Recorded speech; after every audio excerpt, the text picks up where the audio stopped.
Mais cette fête, non, on ne peut pas accepter. Mais on sort d'une coupe que j'étais intéressé à gagner, les joueurs aussi. Et c'est un peu honte pour nous aujourd'hui. Les supporters, on était là pour nous 90 minutes. On a tous donné. Et maintenant, il faut donner quelque chose à eux. Bienvenue dans la quotidienne et c'est déjà fini pour l'OM, éliminé en 16e de finale de Coupe de la Ligue, défaite 2-1 hier contre Monaco. Et après match, quand on écoute André Villas-Boas et Dimitri Payet, on a l'impression qu'ils ont le même discours. C'est incroyable de faire une comparaison avec première mi-temps et deuxième mi-temps. S'ils sont capables deuxième mi-temps de faire une chose comme ça, pourquoi pas le première mi-temps? Honnêtement, j'ai pas d'explication particulière. Après, il faudrait peut-être qu'on démarre les matchs en se disant qu'on est mené au score, parce qu'apparemment ça nous réveille, ou je sais pas, il faudrait qu'on change la mentalité. Mais en tout cas, voilà, il faudrait peut-être jouer 90 minutes au lieu d'en jouer 45. Contre des équipes comme ça pardonne pas. Et d'ailleurs, on en profite, la réponse à la question d'hier, on vous demandait si l'OM devait tout miser sur les coupes nationales. C'est mal parti. Toi, Lolo, tu nous dis, c'était avant la défaite de l'OM, que l'OM va faire une saison catastrophique et terminer en dehors du top 10 et vite se faire éliminer en coupe car ils sont vraiment médiocres. Alors que pour toi, Master Ruby, la priorité c'est d'assurer au moins une place pour une compétition européenne. Direction le Mexique maintenant, on prend des nouvelles de Doria. Regardez, il joue à Santos Laguna et il met des buts à la Roberto Carlos.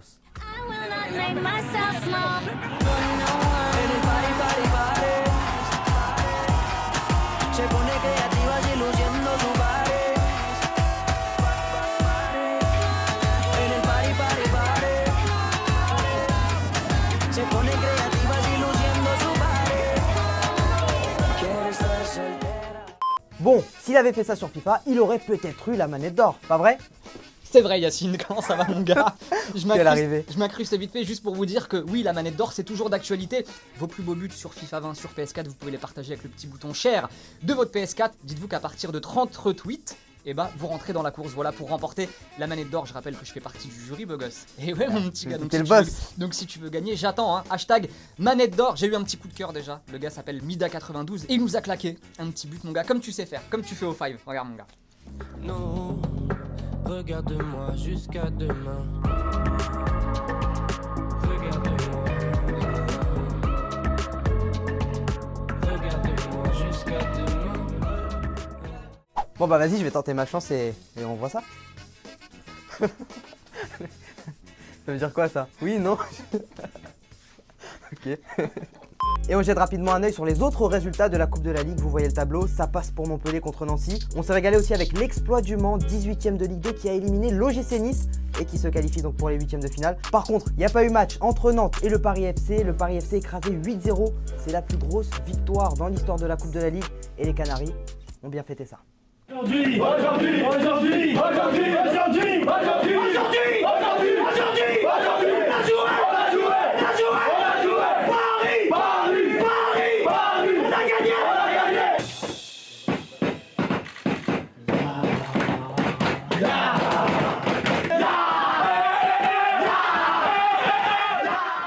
Allez, petite pause dans la quotidienne, on file au Qatar. Honnêtement, je sais pas trop quoi penser de cette action. Soit les attaquants sont mauvais, soit ils ont la poisse, au choix.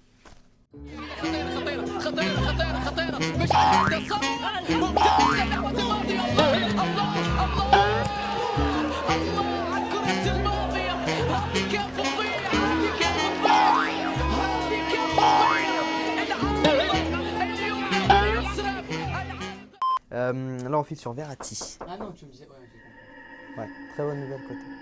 Oui. Ouais, ça a toqué. Attention avec le micro. Ah le chien. Oh la vache. En plus c'est lui là, il m'a dit ouvre alors qu'il y avait personne. J'ai regardé, il y avait personne. Non, j'ai vu l'ombre arriver, ça m'a... Ah, tu m'as bloqué là. Il m'a mis un piège lui.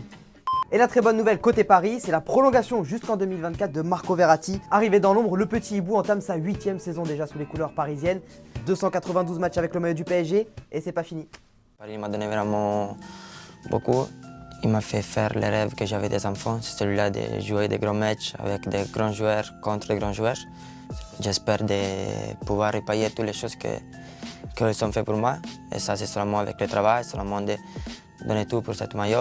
Ah oui, et sinon, pour lui gâcher sa joie, son ancien agent Donato Di Campli a annoncé qu'il l'attaquait en justice pour des histoires de commission, Apparemment, ils sont toujours en contrat selon lui. Donc voilà, lui, il a choisi le bon timing. On file en Espagne maintenant. Après la manita du Barça, le Real en a collé une aussi à Leganés hier. Victoire 5-0. Karim Benzema a brillé comme souvent depuis le début de saison, auteur d'un but et de 2 passes décisives. KB9 est même entré encore un peu plus dans l'histoire. Il est devenu le meilleur buteur français dans l'histoire d'un club étranger. Avec 229 buts sous le maillot du Real, il dépasse un certain Thierry Henry qui en avait marqué 228 sous les couleurs d'Arsenal. Benz en mode légende, mais ça Zizou il le savait déjà. Bueno, a mí, bueno, de todas formas no me sorprende, pero yo creo que tiene el conocimiento de mucha gente aquí. A lo mejor no de todos, pero como siempre, pero de muchos.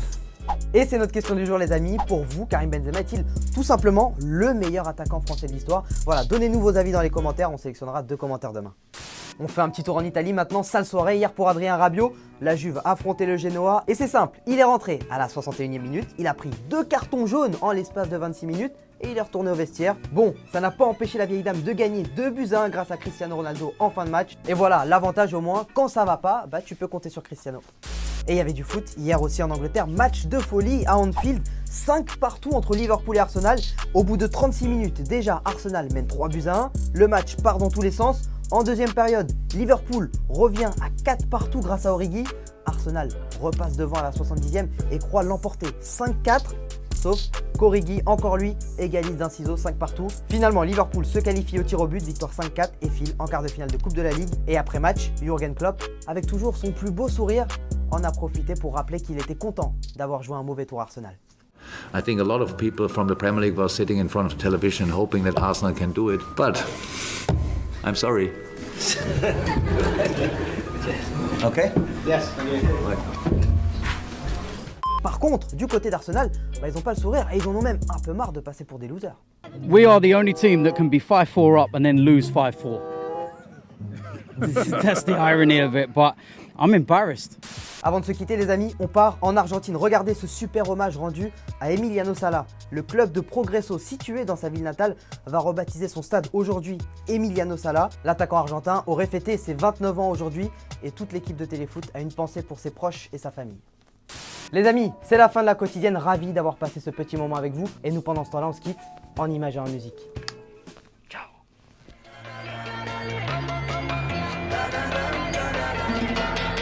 Ma tête transpire les corps, mes chevilles sont enflées. Le compte en banque à la forme, il est taillé en V. Mais j'en veux toujours plus, le problème reste entier. Je cuisine le crack dans la maison hantée. Non, c'est pas du bourbon, mon whisky vient d'Écosse. Bien sûr j'ai des bonbons, mais c'est pas pour les gosses. Et n'oublie pas, tu peux cliquer sur le blason Téléfoot là juste à droite pour t'abonner à la chaîne et du coup ne rien rater du contenu exclusif. À la prochaine.